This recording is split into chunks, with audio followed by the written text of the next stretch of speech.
Suaranya, Pak.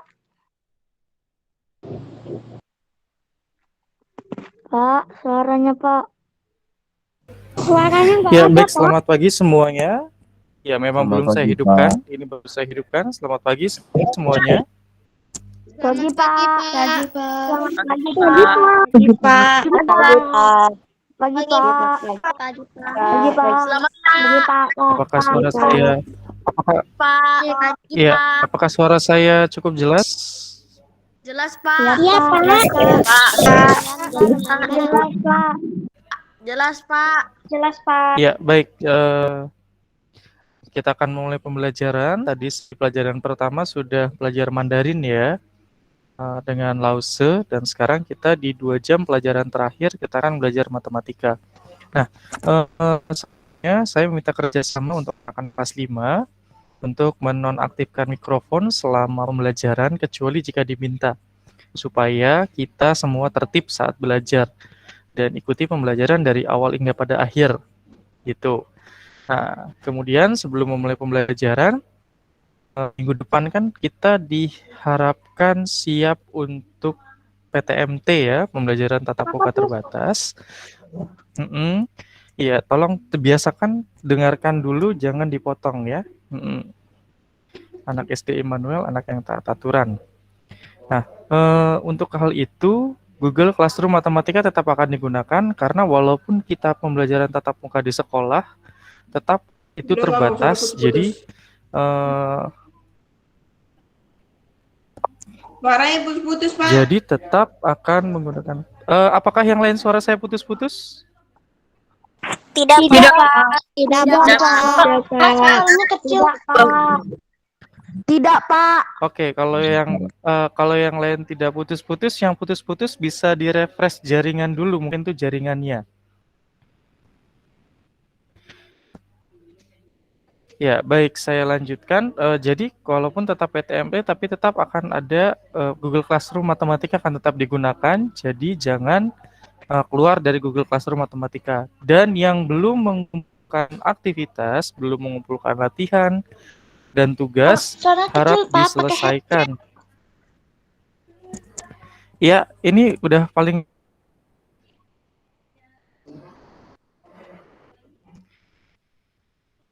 Jadi silakan untuk anak-anak yang belum menyelesaikan aktivitas, untuk anak-anak yang belum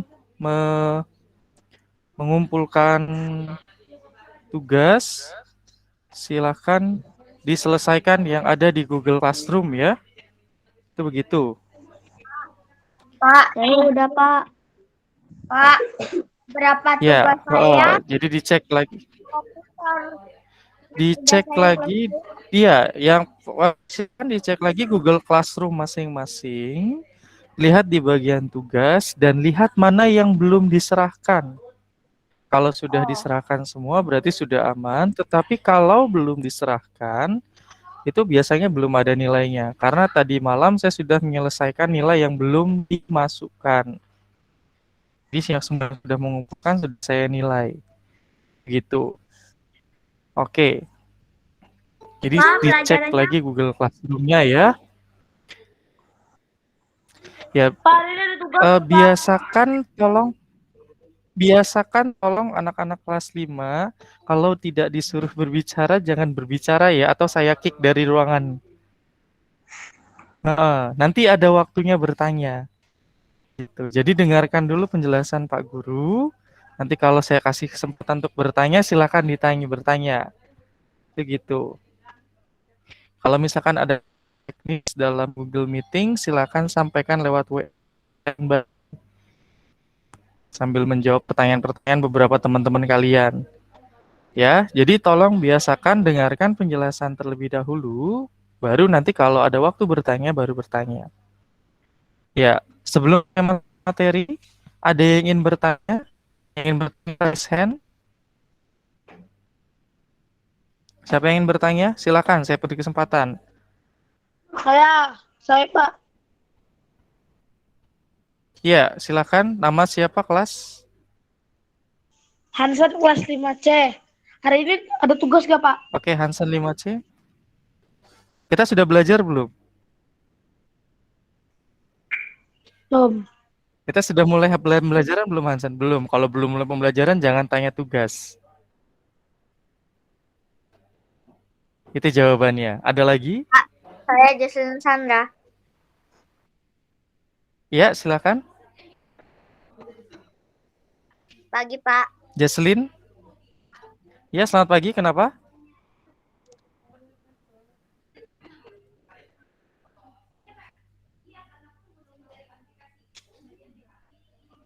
Bagaimana, Jaslin? Dia baru datang, Pak. Saya baru datang, Pak. Oh, saya pikir mau nanya. Saya pikir mau bertanya, karena kita lagi di sesi bertanya. Oke, baik. Kalau gitu kita mulai pembelajaran hari ini ya.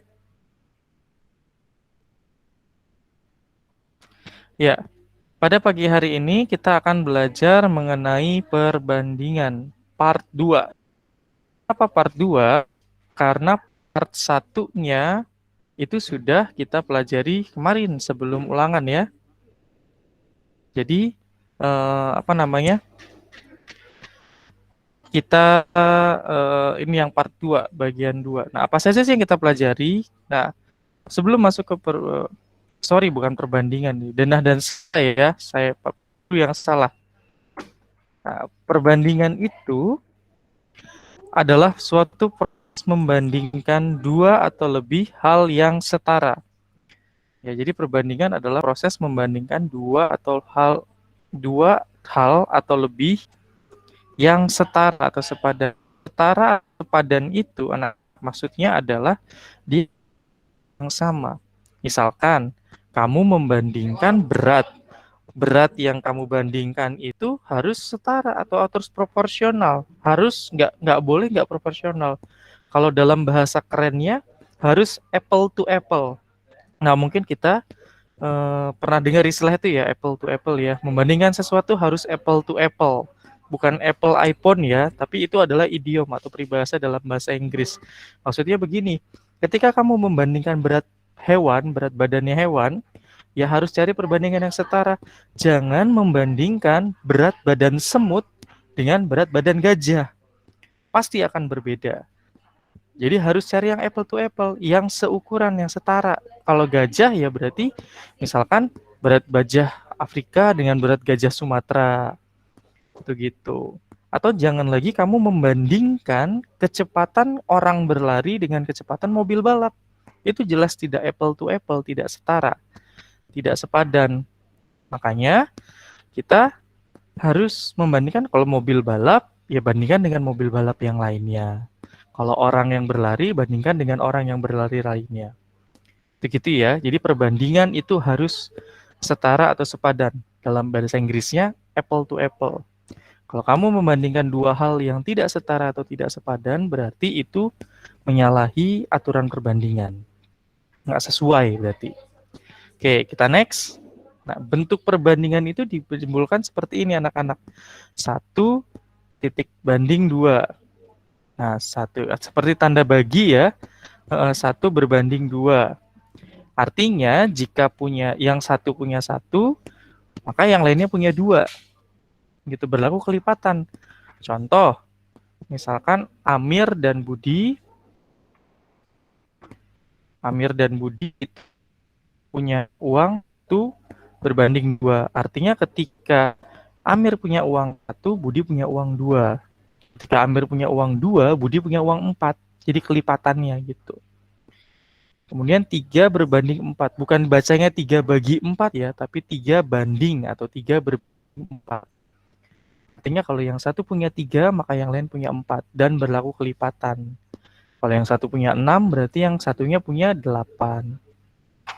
Itu begitu. Sama seperti pecahan gitu ya.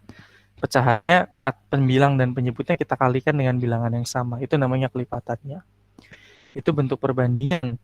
Nah, di dalam perbandingan itu sebenarnya ada 2 jenis anak-anak. Perbandingan itu ada 2 jenis, yaitu perbandingan yang senilai dan perbandingan yang berbalik nilai. Ada 2 jenis ya, senilai dan berbalik nilai. Apa sih perbandingan senilai itu? Perbandingan senilai itu adalah jenis perbandingan 2 atau lebih satuan yang kalau salah satunya meningkat, yang lainnya ikut meningkat. Sedangkan kalau yang salah satunya turun, maka yang lainnya turun. Contohnya, penggunaan bensin pada kendaraan bermotor. Semakin banyak bensin yang kamu miliki di motormu atau di mobilmu, maka jarak yang bisa kamu tempuh itu semakin jauh. Jadi makin banyak bensinnya, jaraknya makin jauh. Sedangkan kalau bensinnya makin sedikit, maka jarak tempuh kendaraan bermotor yang kita miliki itu juga akan sedikit. Tidak sama seperti kalau bensin lainnya. Atau contohnya untuk belanja. Misalkan kita masuk nih suatu pasar swalayan. Kalau maka barang yang bisa kita beli juga sedikit. Sedangkan kalau uang kita banyak, maka barang-barang yang bisa banyak daripada uang sebelumnya. Tuh. Nah, ada yang bisa kasih contoh bantu saya lagi memberikan contoh apa namanya? Contoh perbandingan senilai yang lain selain penggunaan bensin pada kendaraan bermotor dan uang untuk berbelanja? Ada yang bisa bantu saya?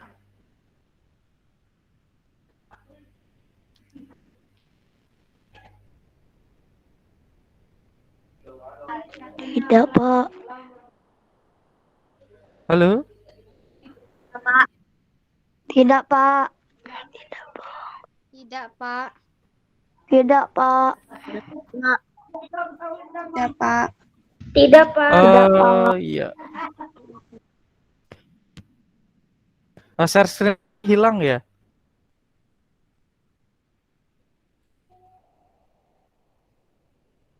Halo? Suaranya putus-putus, Pak. Enggak kok, Pak, di tempat saya, Pak. Sebentar, saya coba untuk refresh jaringan ya, karena jaringan saya agak jelek di sini. Oke, Pak.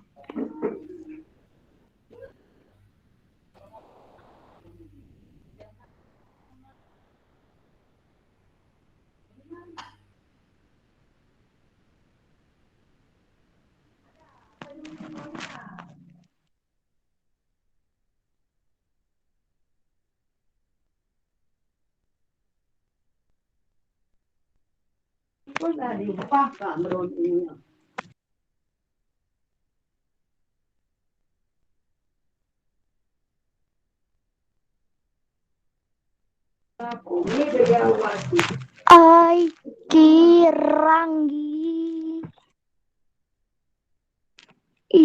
Ustad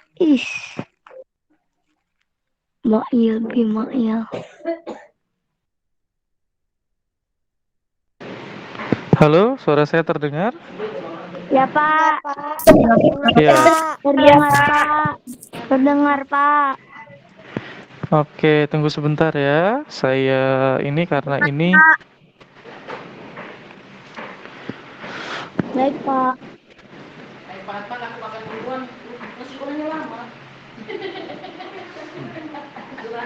ya, jadi tadi selain perbandingan apa namanya? Kendaraan bermotor dan kemudian yang lain, ada yang bisa kasih contoh yang lain? Tidak, Pak. Nggak bisa. Tidak bisa, Pak.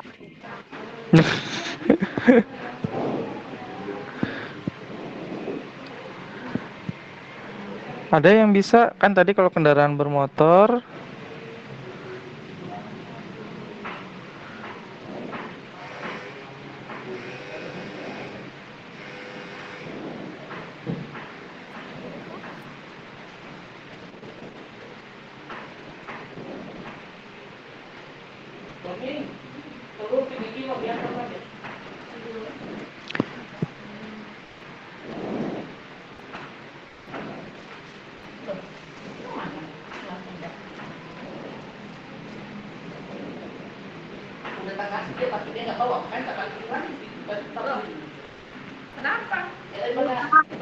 sebentar ya.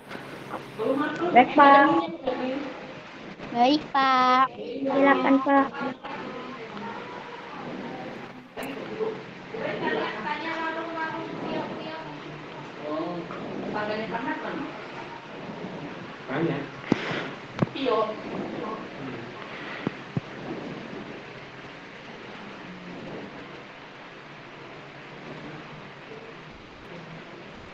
Ya, tadi sampai di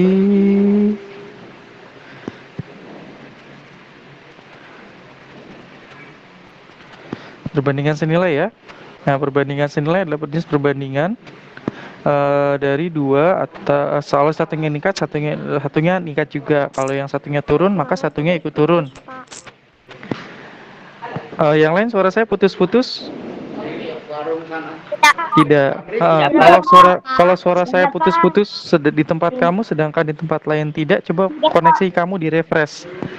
Jaringannya di refresh. Tidak, Pak. Di tempat saya tidak, Pak. Tidak, Pak. Iya, oke. Kita lanjutkan ya. Jadi penggunaan bensin pada kendaraan bermotor, kemudian uang untuk berbelanja. Atau bisa juga yang lainnya, nanti kita cari bareng-bareng. Nah, contohnya, misalkan saya punya mobil, sebuah mobil itu dapat menempuh jarak 162 km dengan bahan bakar 15 liter. Berapa banyak bahan bakar yang dibutuhkan dalam menempuh jarak 405 km? Nah, jadi kalau 15 liter dia bisa menempuh jarak 162 km. Sedangkan kita kalau sekian liter dia bisa menempuh jarak 405 km.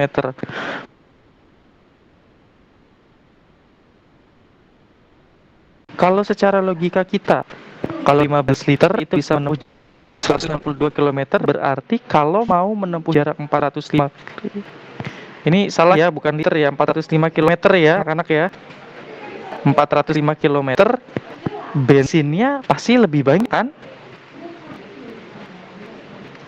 15 liter saja bisa menempuh 162. Berarti kalau mau 405 km, ini salah ketik ya, 405 km, berarti bensinnya akan makin lebih banyak lagi. Nah, perbandingannya adalah perbandingan bensin harus sama dengan perbandingan jarak.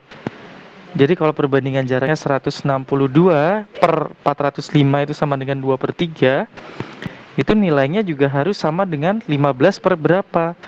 Berarti bensinnya adalah 15 dikali 3 dibagi 2. Jadi jawabannya 22,5 liter. Itu gitu. Jadi kalau ketemu perbandingan senilai, kita bandingkan satu sisi yang sebelah kiri dengan sisi yang lainnya. Tuh, nilai perbandingannya harus sama. Nilai pecahannya harus sama. Itu gitu. Ya, kemudian yang kedua selain perbandingan senilai, kita ada perbandingan berbalik nilai. Nah, perbandingan berbalik nilai ini adalah perbandingan jenis perbandingan dua atau lebih satuan. Kalau yang satunya naik, yang satunya turun, yang lainnya turun. Sedangkan kalau yang satunya turun, kebalikannya, maka yang lainnya harus naik. Contoh pembangunan rumah. Kalau misalkan rumah itu bisa kalau 10 orang membangun sebuah rumah membutuhkan waktu 5 hari, misalkan contohnya. Berarti kalau orangnya makin sedikit, waktunya makin sedikit atau makin lama? Makin lama. Makin lama, benar sekali. Waktunya bertambah.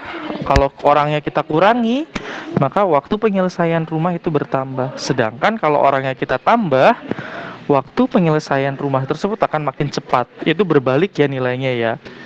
Gitu. Dan kemudian yang contoh selanjutnya yaitu persediaan pakan ternak. Nah, kalau kita punya makanan ternak, semakin banyak ternak, maka persediaan makanan kita semakin cepat habis ya. Persediaan makanan ternaknya, pakan ternaknya akan cepat habis. Sedangkan kalau hewannya sedikit, maka pakan ternaknya makin lama habisnya. Jadi ketika yang satu turun, maka yang satunya akan naik. Kalau yang satunya naik, maka yang lainnya akan turun. Bisa dipahami ya perbandingan berbalik nilai? Berbeda dengan senilai yang tadi ya. Kalau senilai yang tadi, yang satu naik, yang lainnya ikut naik. Sedangkan kalau yang satu turun, yang lainnya ikut turun. Kalau berbalik nilai, ketika yang ini naik, yang satunya turun. Kebalikannya ketika yang satunya turun, yang satunya naik. Bisa dipahami ya konsepnya ya? Kalau bisa, kasih jempolnya. Tunjukkan jempolnya kalau sudah mengerti. Ya, sip. Nah, kalau tadi perbandingan senilai, kita membandingkan satu sisi dengan satu sisi. Tapi kalau perbandingan berbalik nilai, contohnya kayak gini. Ibu mau bagi kue sama 28 anak. Ini pasti ibu guru nih. Karena tidak mungkin ibu punya anak kandung 28 orang.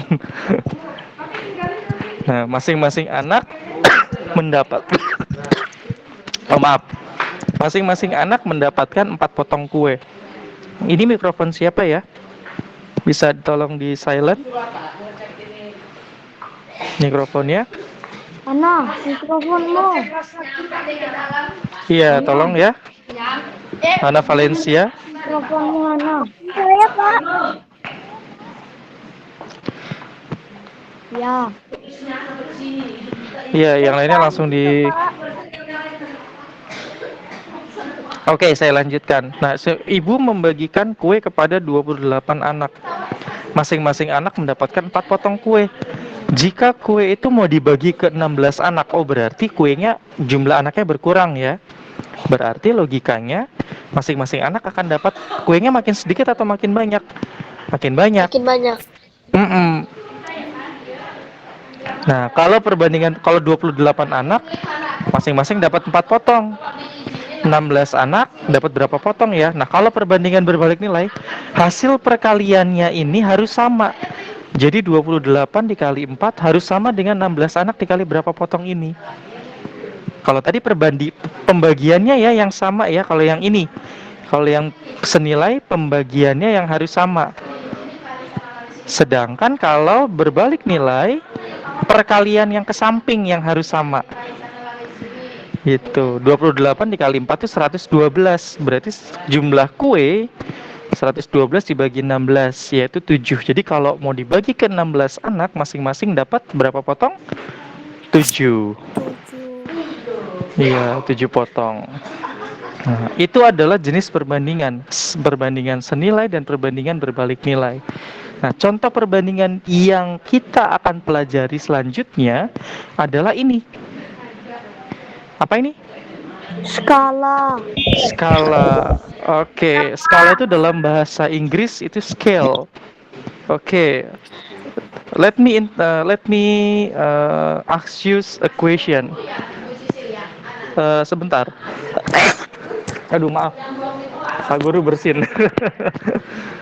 Maaf bikin kaget ya. Oke. Ada yang tahu definisi dari skala, pengertian dari skala? What is the meaning of scale?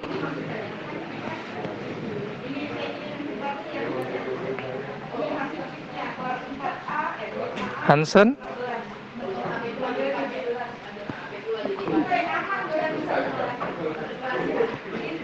Ya, skala itu adalah perbandingan jarak pada peta dengan jarak sebenarnya. Skala adalah perbandingan jarak pada peta dengan jarak sebenarnya. Karena kita biasanya menemukan skala itu di peta. Maka skala itu adalah perbandingan jarak pada peta dengan jarak sebenarnya. Ingat ya, peta itu adalah gambaran bentuk permukaan bumi pada bidang datar. Tidak sembarangan dalam membuat peta, ada tata caranya. Nggak boleh sembarangan. Kalau buat denah masih agak bisa sembarangan. Agak bisa ya, kayak kemarin banyak yang buat benah itu tuh ada yang langsung buat satu jalan lurus aja dari rumahnya ke sekolah. Itu nilainya tidak maksimal. Kenapa? Karena kan ada jalan belok-beloknya juga, ada ketemu gedung, ada ketemu apa tuh gitu. Ada juga yang bagus diwarnai dengan detail, dilihat belokannya, nama jalannya itu gitu. Tapi kalau buat peta, kita tidak boleh seperti membuat denah. Ada aturan yang berlaku, ada tata caranya. Nah, ilmu yang mempelajari tentang peta itu disebut kartografi, bukan Kartoyono ya. Kalau Kartoyono itu nama lagu, judul lagu. Ya, kartografi. Nah, tapi selain di peta, skala juga dipakai loh anak-anak di dalam hal yang lain. Yaitu ketika kita, ya kristalin kenapa?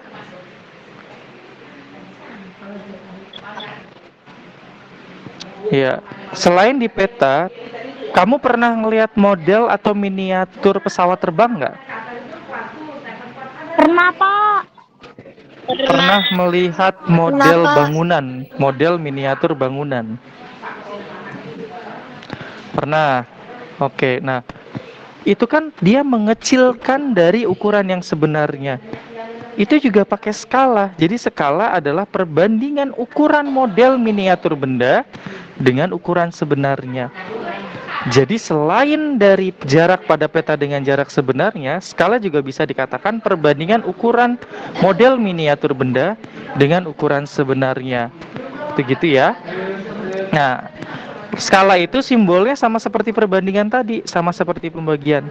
1 titik dibagi 200.000 kalau secara matematis. Dibacanya 1 berbanding atau 1 banding 200.000. Artinya apa? 1 cm jarak pada peta atau 1 cm ukuran pada model mewakili, itu salah ketik itu ya, mewakili 200.000 cm atau 2 km jarak sebenarnya atau ukuran sebenarnya. Jadi gitu. Jadi ketika kamu melihat peta, ada skalanya 1 banding 1 juta gitu. Berarti ketika kamu ukur 1 cm pada peta itu mewakili kira-kira 1 juta cm jarak sebenarnya. Nah, skala itu kalau di peta gambarnya ada 2 jenis. Nah, yang pertama skala gambar yang sering dilihat kayak gini, ini skala gambar yang di atas. Yang kedua skala angka, pakai perbandingan tadi. Nah, kalau ini di peta Jawa Barat, ini dia pakai skala angka. Di pojok kanan atasnya itu ya, ada skala angkanya ya. Di pojok kanan atasnya itu tertulis skala 1.2 1 berbanding 1.750.000. Artinya 1 cm jarak pada peta mewakili 1.750.000 cm jarak sebenarnya. Begitu. Kalau yang ini foto Provinsi Banten, ini menggunakan skala gambar. Gambarnya pakai skala gambar. Walaupun ada skala itunya juga, apa tuh di sebelah kiri ya, yang di bawah arah mata angin itu tuh. Walaupun ada skala angkanya juga, tapi dia ada skala gambarnya. Itu kalau pada peta. Peta pasti punya skala. Kalau peta tidak punya skala berarti petanya abal-abal. Gitu. Rumus skala apa sih? Rumus skala itu jarak pada peta dibagi dengan jarak sebenarnya. Dan rumus jarak sebenarnya adalah jarak pada peta dibagi dengan skala. Kemudian jarak pada peta adalah jarak skala dikali dengan jarak sebenarnya. Kita bisa menghafalkan ini dengan menggunakan rumus segitiga ajaib.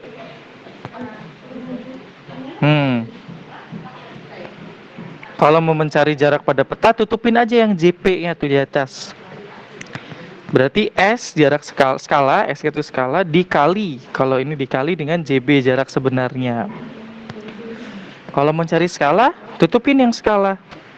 Jarak pada peta dibagi jarak sebenarnya. Jadi kalau mau mencari jarak sebenarnya, tutupin yang JB. Maka jarak pada peta dibagi skala. Itu gitu. Nah, rumus segitiga ajaib ini bisa kalian pelajari di channel pembelajaran Math is Me. Jangan lupa like, comment, share, and subrek. Dan subrek ya. Oke. Bisa aja Papa nih. Contoh soalnya adalah di peta jarak 2 kota 5 cm. Jika jarak 2 kota 150 km, berapa skala yang digunakan peta tersebut? Jarak pada petanya 5 cm. Jarak sebenarnya 150 km. Nah, kalau mau mencari skala, anak-anak harus menyamakan satuan menjadi cm ya. Kenapa harus cm? Karena cm itu lebih mudah diamati daripada milimeter. Kalau milimeter kekecilan. Kalau cm ukurannya kecil dan pas. Maka 150 km itu menjadi 15 juta. Jadi 5-nya kita coret 1/3 juta. Artinya 1 berbanding 3 juta. 1 juta jarak pada peta. 1 juta jarak pada peta. 1 cm jarak pada peta mewakili 3 juta jarak sebenarnya. Itu seperti itu. Nah, kalian bisa melihat, nanti materi akan di-share. Kalian bisa melihat materi juga di buku cetak kalian. Itu begitu. Nah, sampai di sini apakah ada dari antara anak-anak yang ingin bertanya?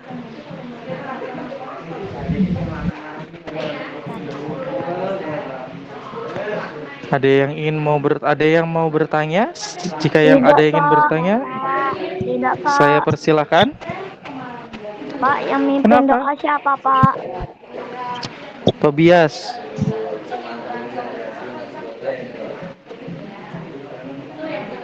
Enggak saya, Orang Pak. masih belajar aja udah mau nanya, ada mau pulang. Pak, mimpin Oke, Bapak nggak, Pak? kenapa? Kan sekolahnya kan sampai jam 10, sampai jam 11. Nanti kamu kalau Zoom itu harus standby dari awal sampai akhir ya. Tidak bisa tidak.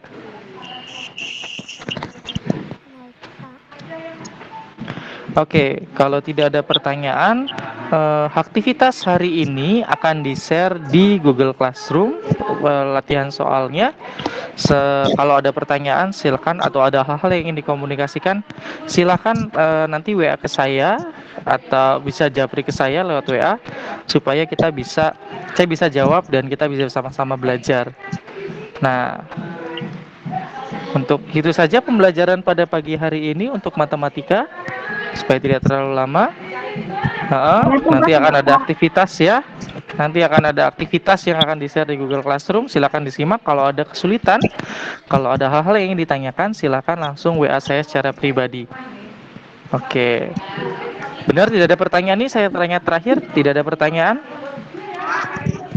Ya. Penilaian ulangan harian itu belum dikasih, Pak, dikirim. Iya, yang penilaian harian 2 harap Tidak, menunggu Pak. bersabar ya. Yang penilaian harian yang kedua tunggu ya, sabar ya.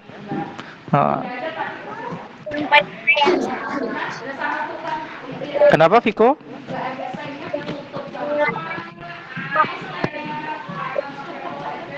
Kenapa? Yang penilaian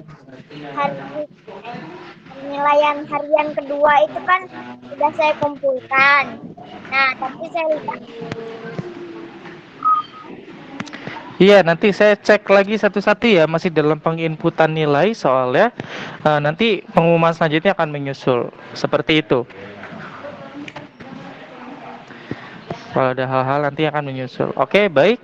Pak, ini siapa, Pak? Tidak ada pertanyaan ya. Pak, ini siapa, Pak? Tobias kalau masih mau main-main tak out nanti dari grup. Ya, ada pertanyaan? Tidak, Pak. Tidak ada pertanyaan? Oke, baik, kalau tidak ada pertanyaan, terima kasih anak-anak pada pagi hari ini. Bertanya, Pak. Iya, kenapa Maliaki?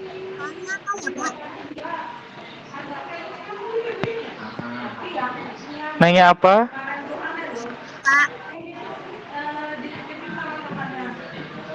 Iya, nanya apa? Nanya apa? Ya, kamu mau nanya apa? Aku mau nanya soalnya apa? Pertanyaan nggak penting itu mah. Kita kalau meeting kayak gini itu tuh wajar ya terganggu dengan suara-suara di sekitar kita. Jadi atau apa-apa itu tuh jadi tolong fokus aja lah gitu belajarnya gitu. Jangan apa namanya? Jangan terganggu dengan suara-suara di sini, fokus aja dengan suara saya. Kalau suara saya nggak kedengeran, ini saya sudah dekatkan dengan mulut ini nih supaya bisa terdengar dengan jelas. Begitu ya. Yang penting fokus aja belajaran. Kalau masih nggak jelas juga nanti bisa WA. Kan simple ya. Oke. Ya. Ya. Kalau suaranya nggak jelas, ada dua kemungkinan. Yang pertama dari perangkat saya. Tapi kalau yang lainnya sepertinya jelas, cuma perangkat kamu yang nggak jelas, berarti permasalahan yang kedua jaringannya jaringan kamu gitu. Itu gitu. Kalau saya misalkan berbicara, teman-teman yang lain bisa mendengarkan dengan lancar, berarti masalahnya ada di jaringan kita sendiri. Gitu, tinggal di refresh. Cara refresh jaringan adalah matikan paket data, kemudian hidupkan lagi, atau hidupkan mode pesawat, kemudian matikan lagi, supaya jaringannya ke refresh. Oke, baik. Tidak ada pertanyaan lagi? Oke, kalau tidak ada, terima kasih untuk anak-anak yang mengikuti pembelajaran pada pagi hari ini. Kita materi tetap akan di-share di Google Classroom nanti sebagai tambahan pengetahuan supaya kita bisa belajar bersama-sama. Terima kasih, Tuhan Yesus memberkati. Selamat pagi semuanya. Terima kasih, Pak. Terima kasih, Pak. Terima kasih, Pak. Pak.